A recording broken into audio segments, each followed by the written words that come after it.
Would you pay $2 million over for a 3-bedroom condo in PUNGGOL? Let's take a look.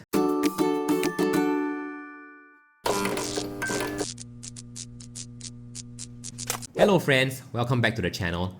My name is Daryl. In this channel, we demystify real estate topics and make them digestible to the layman. Remember to subscribe for more unbiased property videos that will help you with your property purchase. The project that we're talking about is Watertown, and it is at the heart of PUNGGOL. It is an integrated development and sits right above PUNGGOL MRT and Waterway Point. It is a 99-year development that TOP'd in 2017 and has 900 over units ranging from 1 bedrooms to 4 bedrooms. It is a joint development by Fraser Centrepoint, Far East Organisations and Sekisui House. This particular unit is a 3-bed 2-bath with a yard, utility and a balcony. It is 1,119 square feet and asking for 2.35 million, bringing its asking PSF to $2,100.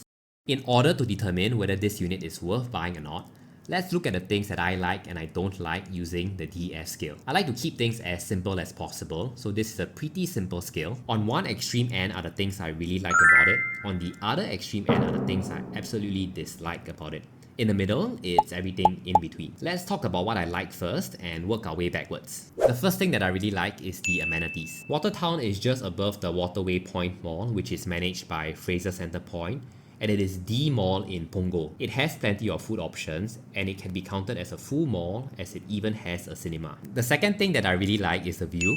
It has an unblocked view that overlooks the river. The third thing that I really like is the nearby upcoming PUNGGOL Digital District. This digital district aims to decentralize the CBD and will bring offices and schools like SIT into the PUNGGOL district, bringing even more bustle to this already young estate. Within the district, there are cybersecurity, AI, robotics and fintech firms which can help drive the nation's digital economy. Having offices and schools here means there are more reasons for people to come to PUNGGOL. This helps with rental demand and securing your exit strategy, as there may be more potential buyers in the future. Remember that it is important to think about your exit strategy even before making your entrance. The fourth thing that I really like is the fact that there are many nearby BTOs in the PUNGGOL area. After MOP and cashing out on their BTO profits, these owners may be looking for a new private development to upgrade to. Being already familiar with PUNGGOL, this 3-bedder unit is something that they will consider, and it will increase the audience pool of buyers in the future. Next, moving on to the things that I like about this unit. The first thing I like is the size of the unit.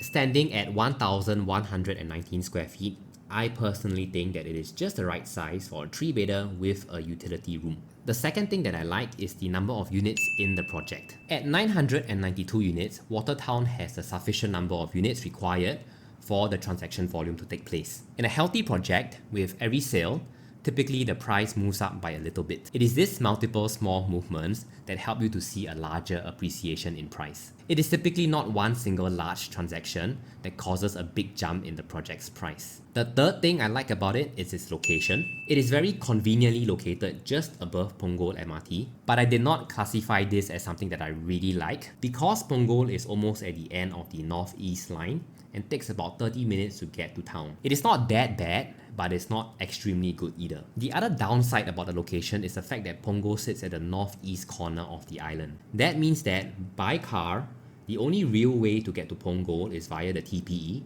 which is notorious for its peak hour jams at the PUNGGOL exit. If you're a driver who has experienced this before, let me know in the comment section below if it's really that bad. The fourth thing that I like is the proximity to PUNGGOL Waterway Park, the park connectors and the cycling routes. You can get there with a quick 7 minutes walk. The fifth thing that I like about it is the age. Watertown TOP'd in 2017 means that currently it is about 7 years old. That means that in 3 to 5 years, if I so choose to exit, the unit would be about 10 to 12 years old. Personally, I would prefer it if the project was less than 10 years old in 3 to 5 years time, but I think the fact that this project is the closest to the MRT in PUNGGOL will make up for it. Let's move on to the elements that I am neutral about. The first thing that I am neutral about is the layout. I have many things to say about the layout. I like the fact that it is a wide frontage. This is opposed to some condos with a long frontage, which tends to make the unit feel a bit smaller. I also like the service yard and the utility room. Overall, the unit's layout is quite well optimized, which is a very good thing, but unfortunately it has one very bad point in my opinion. I like the balcony, but it takes up way too much space. Personally, I would prefer the balcony to be smaller and the space be diverted towards other more functional spaces within the unit itself, either the kitchen, the living room, or the bedrooms. So as a whole, I would say the layout is something that I'm neutral about. The second thing that I'm neutral about is the middle floor. I'm not sure what exact floor it is, but I personally prefer higher floor. The third thing that I am neutral about is the fact that it has 6 nearby primary schools. I'm not too familiar about the primary schools in Punggol myself, so if anybody here knows more about them, please let me know in the comment section below. The fourth thing that I'm neutral about is the overall unit's price, both from an overall quantum perspective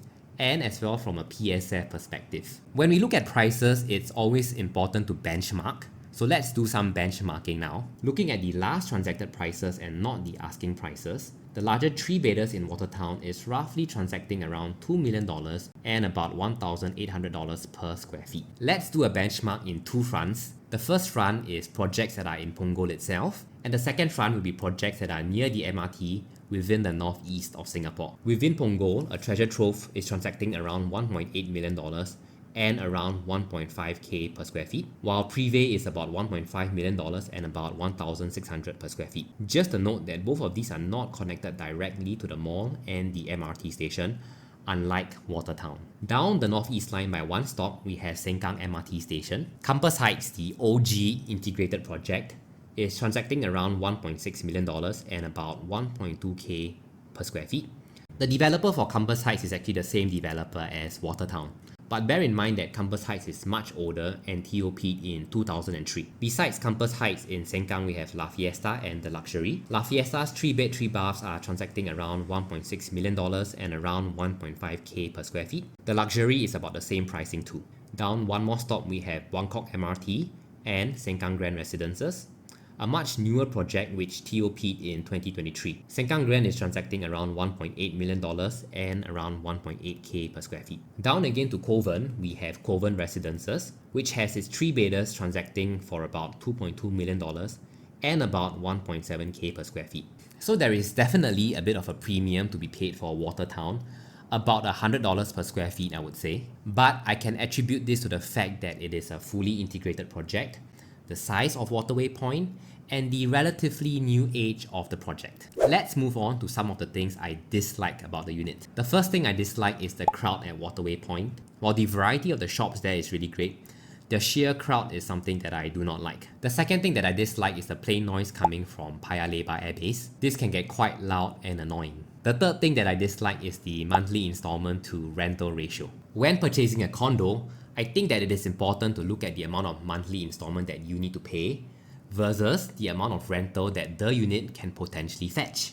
Very ideally, the rental that the unit can fetch should be equal to the monthly installment that you need to pay. That means that excluding MCST, your unit would be able to generate a positive or neutral cash flow if you were to rent it out in the future, or if you need to rent it out to cover your monthly mortgage during a time of temporary financial distress. Being more lenient and using a purchase price of $2.1 million, the monthly mortgage will be 6.4k a month, and unfortunately, the monthly rental for a 3-bedder here is only 5.5k. Moving on to the things that I really dislike about the unit. The first thing that I really dislike is the sheer number of condos in Punggol. The fact that there are so many condos here makes the competition stiffer for me when I choose to exit in the future. A quick search shows that there are approximately 10 surrounding condos in the area. But granted, none of them are as convenient as Watertown is. The second thing that I really dislike is the facing. While I did mention that the view is something that I really like, unfortunately, the unit looks to be facing in the northwest direction. This means that the unit will get some setting sun, which makes it very hot during the months of March to September. This is something that I personally really dislike. So now that we have looked through all the things that I like and do not like about it, let's circle back and answer the question of is it worth it? Let's look at my main objections first and see if they can be addressed or countered. My main objection to the unit are 3 things. The first would be the northwest facing. The second would be the sheer number of condos in Punggol.